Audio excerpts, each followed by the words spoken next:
Oi, se você não me conhece, eu sou a Jana, eu moro aqui em Orlando, nos Estados Unidos, e recentemente eu consegui o meu Green Card através do visto EB2NIW. Hoje eu vou responder as principais dúvidas que vocês me enviaram sobre o meu processo, tanto as perguntas frequentes que eu sempre recebo, como também algumas que eu recebi recentemente no box de perguntas que eu deixei aberto lá no meu Instagram. Se você gosta desse tipo de conteúdo, já se inscreve aqui no canal para ver mais vídeos como esse e me segue nas redes sociais, principalmente no Instagram, para vocês verem mais a minha vida aqui nos Estados Unidos, a gente trocar uma ideia e quem sabe no próximo vídeo eu não respondo a sua dúvida. Se você me fez uma pergunta e eu te mandei o link desse vídeo, por favor, não se ofenda, assiste, porque com certeza a sua dúvida tá aqui, assim como outras que você também pode ter, e isso aqui vai te esclarecer direitinho, tá? Eu vou tentar ser bem objetiva nas respostas, por mais que eu fale mais que a boca, mas eu vou tentar ser objetiva para poder ficar mais fácil para vocês não terem que ver muita lenga-lenga, tá? Lembrando sempre, como eu gosto de fazer em todos os meus vídeos,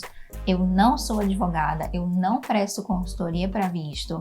E tudo que eu falo aqui é baseado apenas na minha experiência, vocês não devem levar como verdade absoluta, achar que eu tô falando aqui como você deve fazer o seu visto, nada disso, eu só tô falando o que aconteceu comigo, porque pode ser que aconteça com você, você pode usar isso para uma conversa com o seu advogado ou com vários advogados que você vai consultar, e também porque às vezes acalma o coração de algumas pessoas só ouvir a experiência da outra. Na época que eu estava no meio do processo, eu procurei pessoas assim falando na internet e eu encontrava pouquíssimas, e normalmente não era vídeo, era só tipo comentário assim, um ou outro. Então eu resolvi transformar meu canal e ser essa pessoa para vocês. A primeira pergunta e disparada que eu mais recebo depois de quem é o seu advogado é: qual o prazo para cada coisa? Tipo, quanto tempo levou até você receber isso? E eu entendo perfeitamente, porque a pessoa quando dá a entrada, ou até antes da entrada, quer saber, né, quanto tempo deve demorar para ela poder se programar. Então eu vou colocar aqui logo de cara todos os prazos das coisas como foram para mim, tá? Mas vocês façam suas pesquisas para tentar fazer uma média. Mas tenham em mente que eu dei entrada no meu processo em 2018 e que algumas coisas podem ter mudado. Eu dei entrada no processo e a primeira coisa que eu recebi foi o Combo Card, né, a permissão de trabalho e autorização de viagem. E isso demorou 3 meses desde que eu dei entrada no processo. Depois disso, foi completo silêncio e não ouvi mais nada sobre o meu processo, não tinha nenhuma atualização. E a próxima coisa que foi aprovada foi 1 ano e 4 meses depois, que foi o meu I-140, que é a aprovação do EB2NIW em si, né, do seu pleito para vir ficar nos Estados Unidos sem precisar de um sponsor. Foi 1 ano e 4 meses depois que eu dei entrada, tá? Todos os prazos que eu falar aqui é depois que eu dei entrada. Então a próxima coisa que eu recebi foi a marcação da entrevista. Na verdade eu não recebi, quem recebeu foi meu advogado. E essa marcação, esse agendamento da primeira entrevista chegou com 1 ano e 5 a 6 meses desde que eu dei entrada no processo. Então não demorou muito entre a aprovação do visto e depois a chegada da marcação da entrevista para o Green Card. Foi cerca de 1 mês e pouquinho aí entre uma coisa e outra. Como eu tive que consertar meu endereço, que eles tinham colocado errado, eu precisei fazer um novo agendamento da entrevista, né? Pedi para que eles marcassem de novo, agora no estado correto. E aí, o agendamento da segunda entrevista, né? Desde que eu dei entrada no processo até o agendamento da segunda entrevista, foi 1 ano e cerca de 7 meses. E aí, a aprovação do meu I-485, que é o pedido da residência permanente, né, ou do Green Card em si, desde que eu dei entrada no meu processo até a aprovação, foi 1 ano e 8 meses. Eu vou ler aqui porque perguntaram também mais ou menos sobre isso lá no Instagram, tá? Perguntaram assim: o prazo que aparece no sistema para o julgamento de processo bateu com o seu? Eu não sei, tá, qual é o prazo que aparece no sistema e qual sistema exatamente essa pessoa está falando. Seria o sistema da USCIS? Eles falam alguma coisa sobre isso exatamente, ou está falando daquela coisa de aprovação do Green Card? Porque eles têm um registro lá por país de como é que estão saindo os Green Cards. Tipo, no Brasil, quando eu tirei o meu Green Card, estava automático, né, imediato. Então, assim que você fosse aprovado, você já receberia.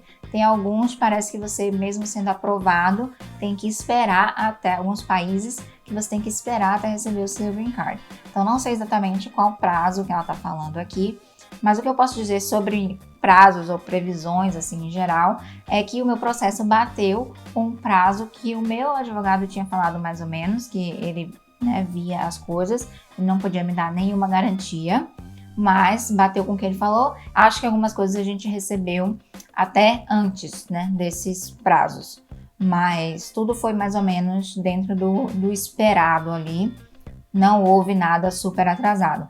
Porém, eu tenho amigos que usaram, tipo assim, o meu processo de referência, também seguiu mais ou menos a mesma coisa, só que o deles demorou um pouquinho mais, tipo assim, um mês a mais. Depois eu vejo se eles, né, querem gravar um vídeo quando tiver tudo já certinho para falar sobre o processo deles e os prazos deles, porque aí já é uma referência um pouco mais nova.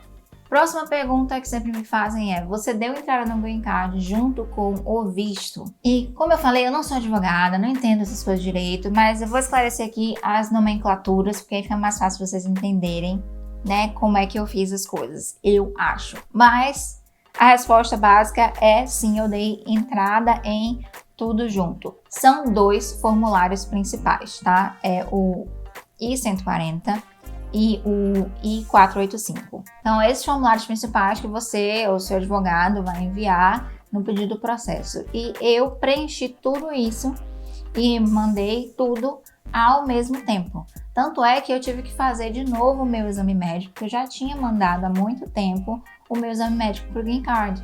Então, já estava vencido. Então, realmente, já estava tudo lá.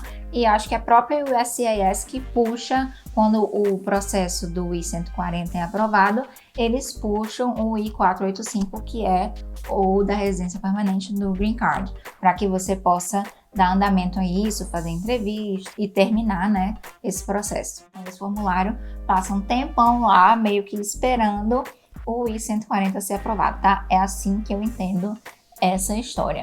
Agora, eu não sei dizer, por exemplo, se quem dá entrada no Brasil manda tudo ao mesmo tempo, manda depois, não sei dizer. Eu não sei dizer se todo mundo pode mandar tudo ao mesmo tempo como eu mandei. Então, eu mandei tudo ao mesmo tempo. Não sei como são os outros casos. Deu entrada pelo Brasil ou pelos Estados Unidos? Meio que já respondi essa, mas vou esclarecer. Eu dei entrada pelos Estados Unidos, eu já estava aqui com um outro visto. Inclusive, na época que eu dei entrada, isso não era uma questão, não foi discutido comigo, nem também se fosse não seria problema para mim, porque eu estava aqui com um outro visto que garantia o meu status, né? Eu poderia ficar aqui por um bom tempo sem qualquer problema. Mas parece que hoje em dia, se você está aqui, aplicou para o EB2, né, o EB2NIW, e você não tem nenhum outro visto que suporte você, que segure o seu status aqui, se o seu EB2NIW for reprovado, tipo, ele é reprovado, aí você vai pedir lá para reavaliar, enfim, foi reprovado em última instância, sei lá o quê. Se você não tem nenhum outro visto que te diga que você pode ficar por outro motivo,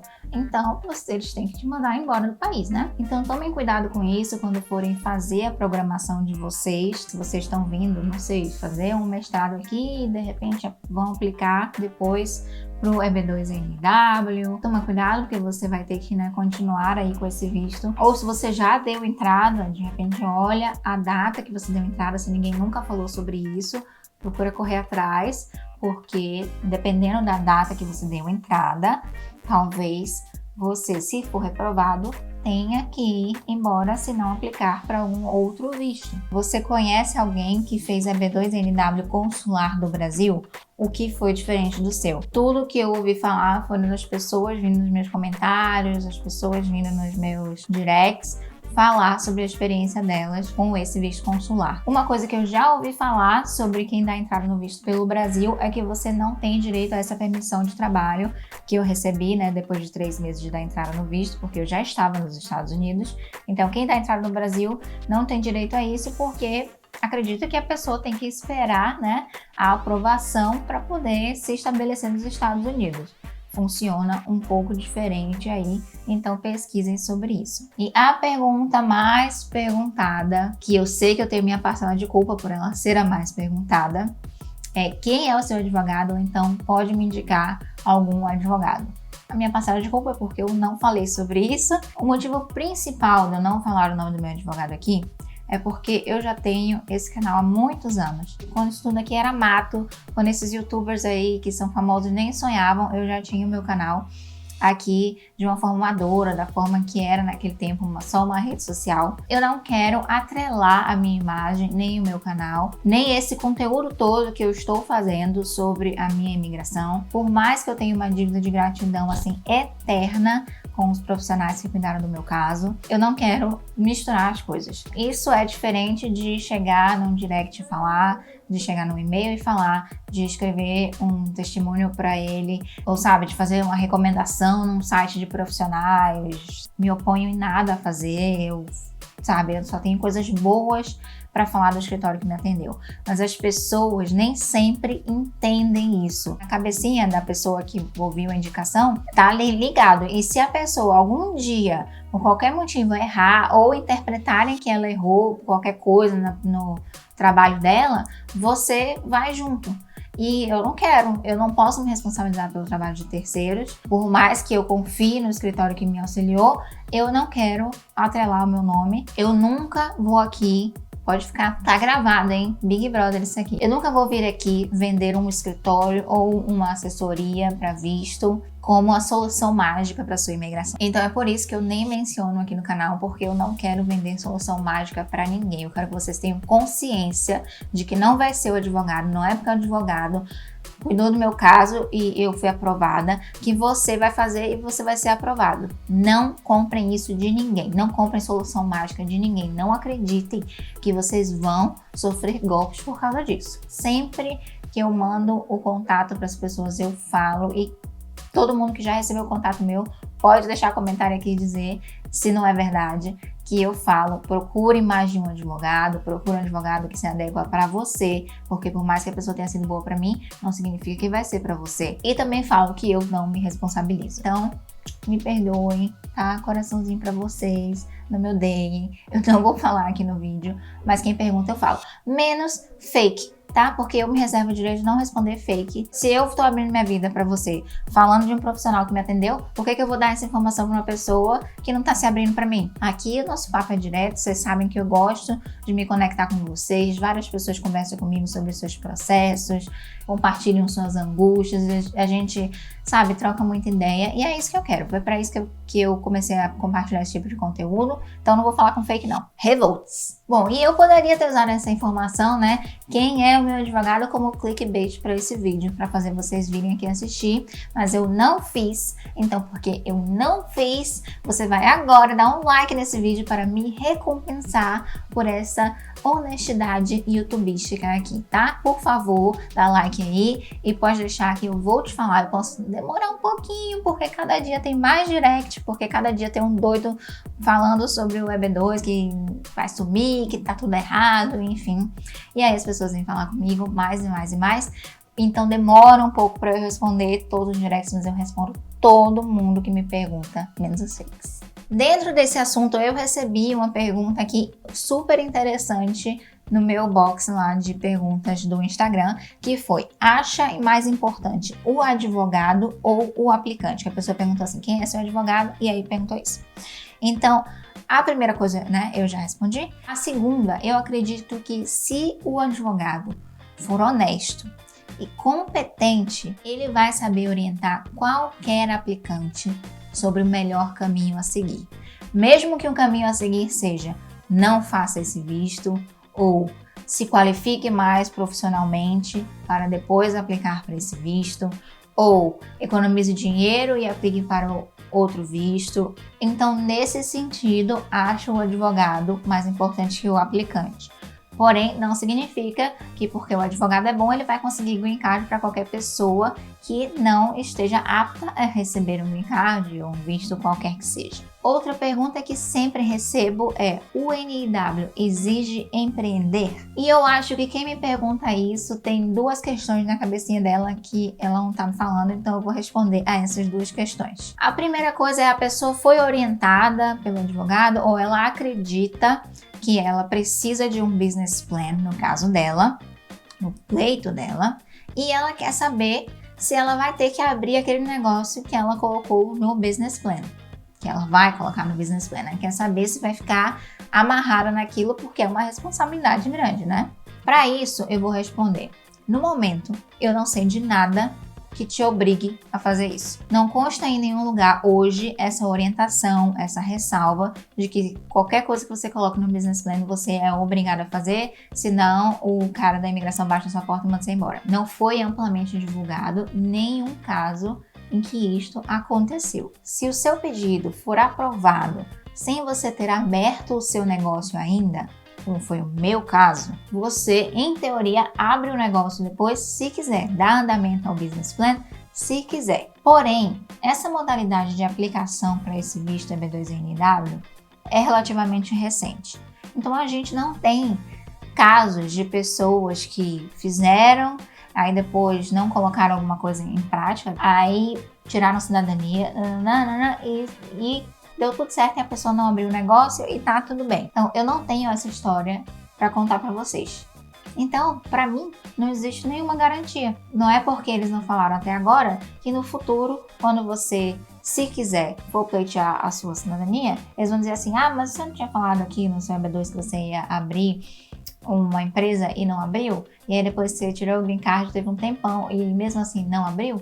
Eu não sei, pode ser que chegue lá e isso aconteça. Então, eu já falei isso e vou repetir. O meu conselho é que se você está fazendo um pleito, olha só, gente, você está falando com a autoridade do país. E você está falando, eu estou me propondo aqui a abrir esse negócio. Olha, eu sou fulano de tal, eu tenho tais capacidades, estou me propondo a abrir esse negócio. Aí você está falando isso para a autoridade do país. Como é que você não vai fazer isso? Quer dizer que o seu business plan vai sair todo exatamente como está ali? Não. No vídeo sobre o business plan eu explico. O business plan é o que você tem como ideal. Várias coisas podem acontecer. O mercado muda e você vai ter que alinhar estratégias. Pode ser que ao invés do seu negócio seguir para uma região A, ele tem que seguir para uma região C. E aí você vai ter que ajustar. Vai ser diferente do business plan, mas o início, o que você se propôs a fazer, né, tem que ser igual. Mas também, como ninguém vai te cobrar, pelo menos no cenário atual que isso aconteça, você não precisa sair desesperado para abrir essa empresa e fazer rodar e fazer dinheiro, não sei o quê.